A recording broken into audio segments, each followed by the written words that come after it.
আমাদের এই স্পিকারটা এখন রিপেয়ার হচ্ছে। আগেকারের ডাব আমাদের, যাকে এখন নারকোল বলে পরিচিত, স্পিকারটা ফুটো হয়ে গেছে। একটা বাচ্চা ছেলে খুঁচা মেরেছে গাইস, দেখবেন স্পিকারটা পুরো উড়ে গেছে এখান থেকে।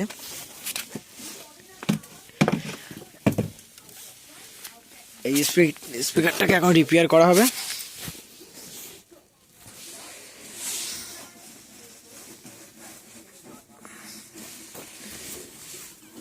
না না না,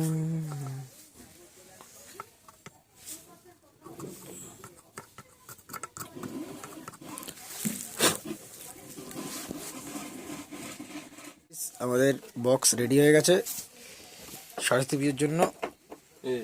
এই দাদা নিয়ে যাবে। বন্ধ হয়ে গেল।